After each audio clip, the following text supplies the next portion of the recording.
All right, next up, Husky XP Plus synthetic blend. Piston all cleaned up, the crown nice and tidy. Looks good there.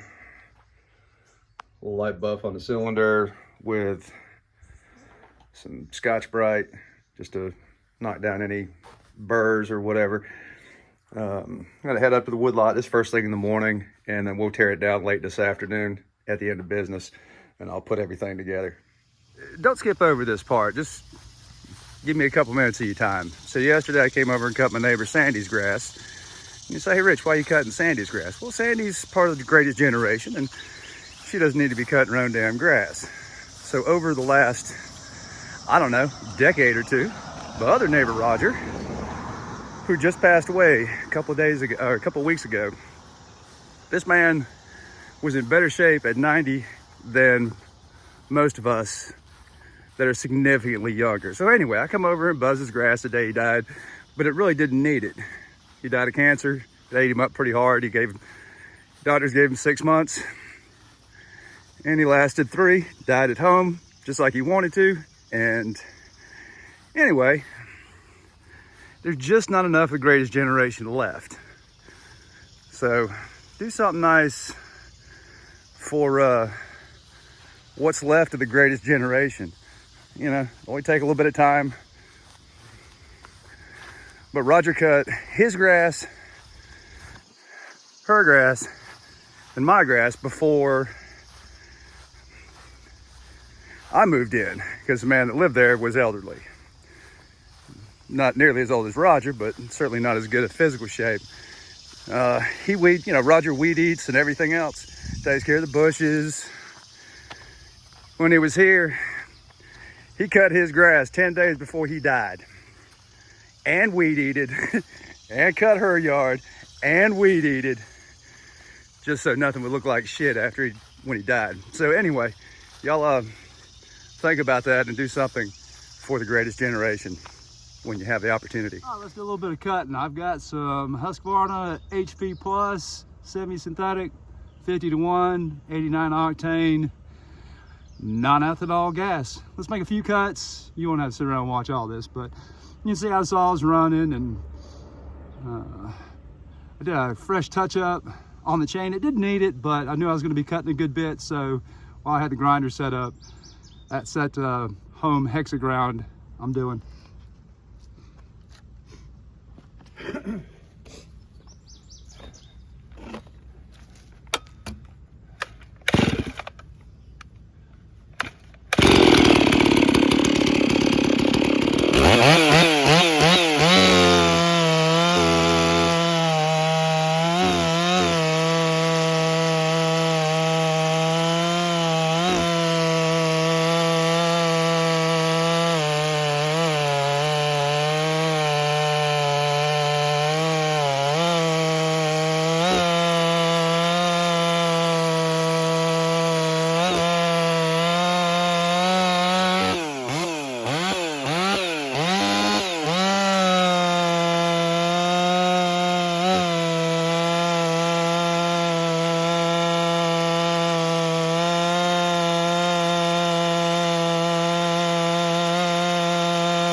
You get the picture.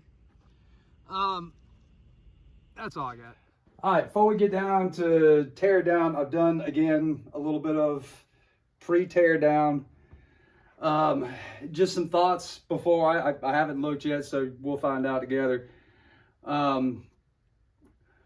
This is the first time I've ever run the Husky XP Plus synthetic blend.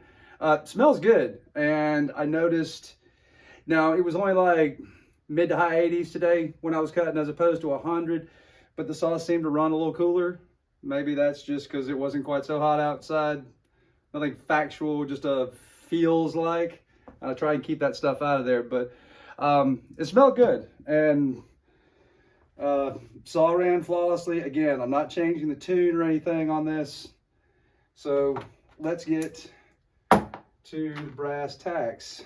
I did get a chance to look, took a gander at the plug, and the plug's a little on the light gray side. Still, you know, decent. Oh yeah, I'll have to get you some light. We'll look at it down here on the table.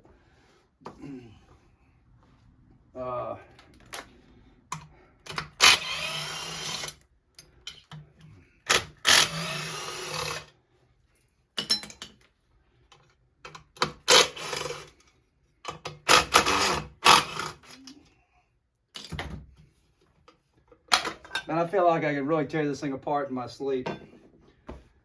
I mean, I was already pretty comfortable with it, but I feel like this old girl's been passed around more than a joint at Woodstock. But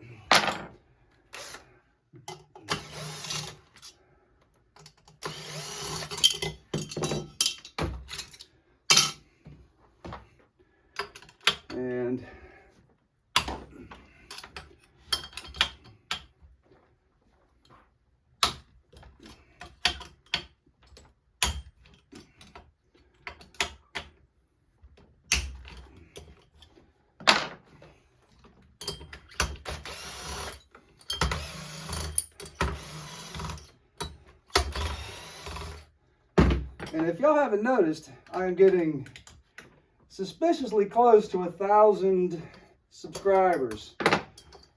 Folks, I can't thank you enough, man. This has been awesome. I've got a 572 XPG that I finished up today, just a few minutes ago. But Donald Joe recommended letting it sit. And, you know, I was hurried last time. I was, you know, just about to pack up from work, and I'm like, let me just go ahead and tear this down. You know, the last couple videos I've done with this, it's actually had a chance to sit for a little while. I didn't do the whole 24-hour soak, but it's been almost 10 hours. That should get us where we need to be. So, let's see what we got. Drum roll, please. All right. I did clean the top of the piston again, and here's our wash. Now, what I'm looking at on my phone and what I'm seeing, hey, that's more about the color of it. When I have it right there, it looks a little darker. There's that tan color. There's that tan color in the muffler. And let's see if we can get you in nice and close. It looks a little bit more tan. There we go. So there's, dang it, go back. That's about right. Nothing to scoff at here. Let's, whoa. Let's look down at the crankcase. Old handy dandy flashlight out here, and see what we see, which is not too terribly much. I did notice when I was mixing this is a much thinner oil. It's like the Schaefer's that I use. As a matter of fact, when I was pouring it out, it felt like it came rushing out. So I'm going to hang it out there and say that this is not FD. And I think that's the thing with the, where are we at? Come on. I'll be damned, it is FD. I thought it had to be a little bit more, have a little bit more viscosity, but it made it. So obviously this mixed well.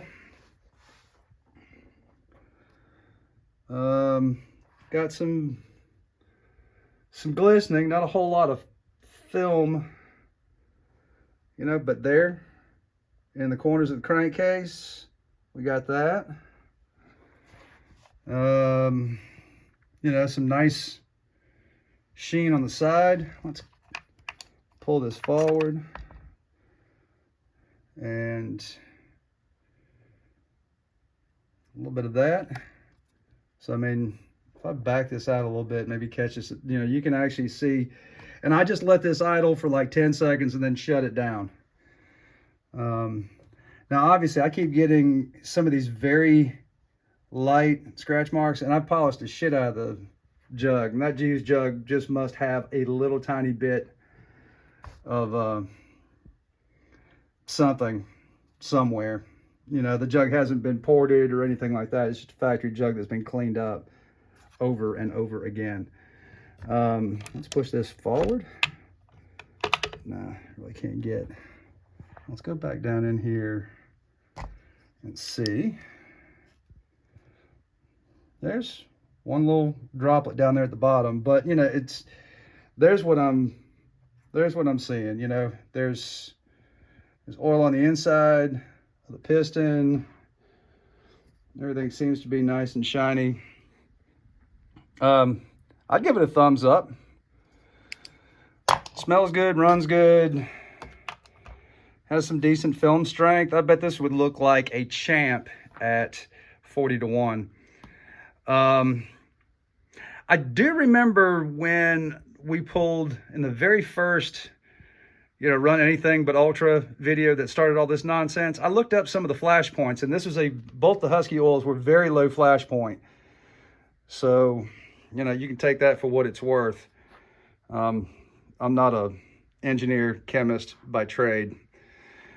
I don't know. Tell me what you think. I think this has been a good test for, you know, a nice common oil. Yeah, combustion chamber again, and you know, there's the muffler. I think with just a whisper more oil, I think this would be a big thumbs up. I'm pretty impressed. You tell me in the comments what you think. Thanks again, y'all, and that's all I got for today. I'm gonna go test run the 572 XPG without the heated handlebars here in South Carolina. I'm thinking that's not going to be necessary tomorrow. We should be knocking on 100 degrees with 105, 110 heat index. So obviously I'll be cutting early in the morning. That's all I got for now. Thank you very much, everybody.